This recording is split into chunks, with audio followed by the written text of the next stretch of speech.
Hello guys, welcome back to the another video of Boston campus. Dear learners, जैसा आपको पता है कि ये हमारी एक सीरीज है जिसमें हम लोग डेली यूज किए जाने वाले कुछ वाक्य जो आप अपनी डेली लाइफ में यूज करते हैं वो हिंदी से इंग्लिश में किस तरीके से कहा जाता है से रिलेटेड मैं वीडियोस डालता हूं, आप जिससे अपने डेली रूटीन में यूज किए जाने वाले वाक्यों को सीखते और समझते हैं। बच्चों, आज का हमारा वाक्य होने वाला है, तुम्हें तो ये काम करना भी नहीं आता। तुम्हें तो ये काम करना भी नहीं आता। बच्चों, यहां सब्जेक्ट कोई और व्यक्ति भी हो सकता है। जब हम किसी के लिए बोल रहे हैं उसे तो बात करना भी नहीं आता, उसे तो लिखना भी नहीं आता, उसे तो पढ़ना भी नहीं आता। अगर इस वाक्य को हम लोग हम के लिए यूज करने लग जाए तो हम इस तरीके से प्रयोग कर सकते हैं, हमें तो बाइक चलाना भी नहीं आता।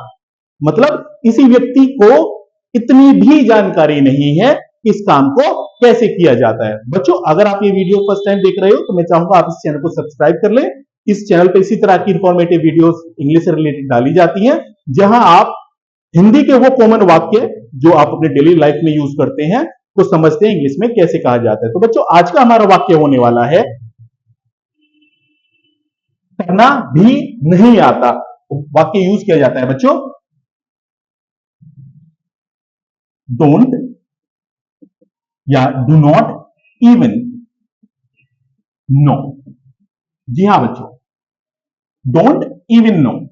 डोंट इवन नो का मतलब होता है इतना भी या ये भी नहीं पता, ये भी नहीं आता है। Don't even no. चलिए अब इस वाक्य को डिटेल में समझते हैं। बच्चों, पहले हम लोग बात करेंगे फॉर्मेट की। तो यहां पे हमारा जो भी सब्जेक्ट होता है उसके बाद हम लोग डू या डज। जी हां, बेसिक इंफॉर्मेशन के लिए मैं बता दूं, सिंगुलर सब्जेक्ट के साथ में डज का यूज किया जाता है और प्लूरल सब्जेक्ट के साथ में हम लोग डू का यूज करते हैं। इससे रिलेटेड वीडियोस मैंने ऑलरेडी इस चैनल पे डाली हुई है, आप वो देख सकते हैं। तो बच्चों, जब कभी हम लोग बात करेंगे सिंगुलर सब्जेक्ट की, तो सब्जेक्ट अगर सिंगुलर है तो डज का यूज होगा, अगर प्लूरल है तो डू का यूज होगा। उसके बाद जो नेक्स्ट फॉर्मेट हम लोग यूज करेंगे हो जाएगा सब्जेक्ट डू और डज नॉट इवन नो। इसके बाद यूज किया जा सकता है हाउ टू। जी हां बच्चों, हाउ टू और कोई भी एक एक्शन या वर्ब।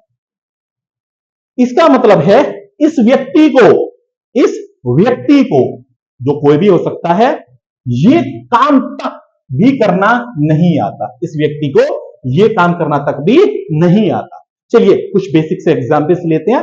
जब हम लोग पहला वाक्य बनाएंगे, तुम्हें तो बात करना भी नहीं आता। जी हां, हमारा पहला वाक्य होने वाला है, तुम्हें तो बात करना भी नहीं आता। तो बच्चों, वाक्य बनेगा यू डू नॉट और you don't, you do not और you don't even know how to talk. जी हां बच्चों, इस वाक्य का मतलब है you do not even know how to talk. You don't even know how to talk का मतलब है तुम्हें तो बात करना तक भी नहीं आता, तुम्हें तो यह भी नहीं पता है बात कैसे करते हैं। जी हां, अगर हम लोग यू की जगह किसी अन्य सब्जेक्ट को रखें, जैसे मैंने बोला मुझे तो यह भी नहीं पता है चाय कैसे बनाते हैं, मुझे तो यह भी नहीं पता है चाय कैसे बनाते हैं, या मुझे तो चाय तक भी बनानी नहीं आती है। तो वाक्य बनेगा आई डू नॉट और I don't even, I don't even या I do not even know how to make और प्रिपेयर टी। जी हां बच्चों, I do not even know how to make tea. मुझे तो यह भी नहीं पता है कि चाय कैसे बनाते हैं, मुझे तो चाय भी बनाना नहीं आता है। जी हां बच्चों, ये दोनों वाक्य हम लोगों ने डू का यूज करते हुए बनाए। अब हम लोग एक दो एग्जाम्पल सिंगुलर थर्ड पर्सन के लिए भी देखेंगे, जहां हम लोगों ने बोला your brother does not, or your brother doesn't even know. Your brother does not even know, or your brother doesn't even know how to speak in English. जी हाँ बच्चों, इस वाक्य का मतलब है आपके भाई को तो अंग्रेजी भी बोलना नहीं आता, आपके भाई पर अंग्रेजी भी बोलनी नहीं आती है. Your brother does not even know how to speak in English.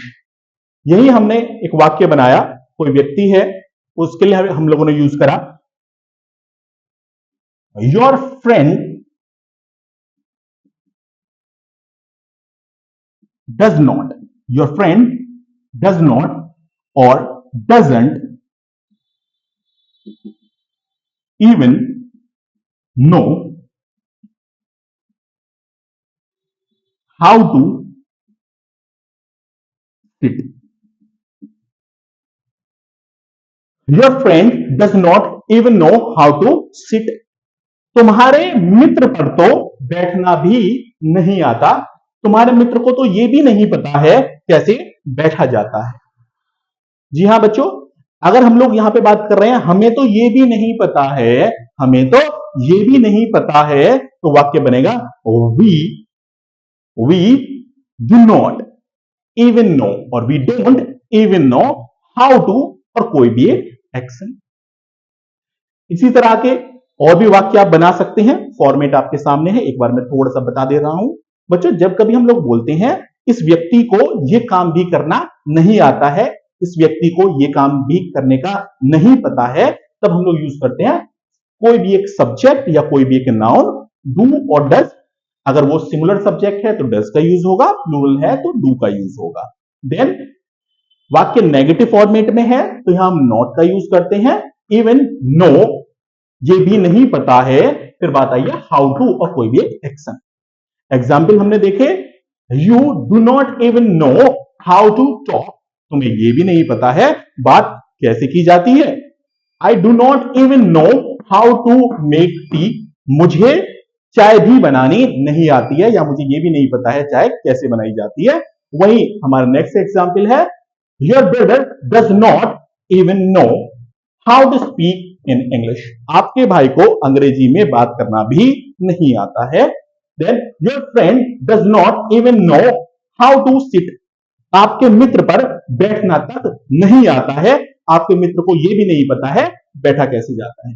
बच्चों इसी तरह की और इंफॉर्मेटिव वीडियोस देखने के लिए इस चैनल को सब्सक्राइब करें. Thank you very much for watching this video. बच्चों अब आप इसका एक स्क्रीनशॉट ले लीजिए, इन फ्यूचर ये आपके बहुत काम आने वाला है.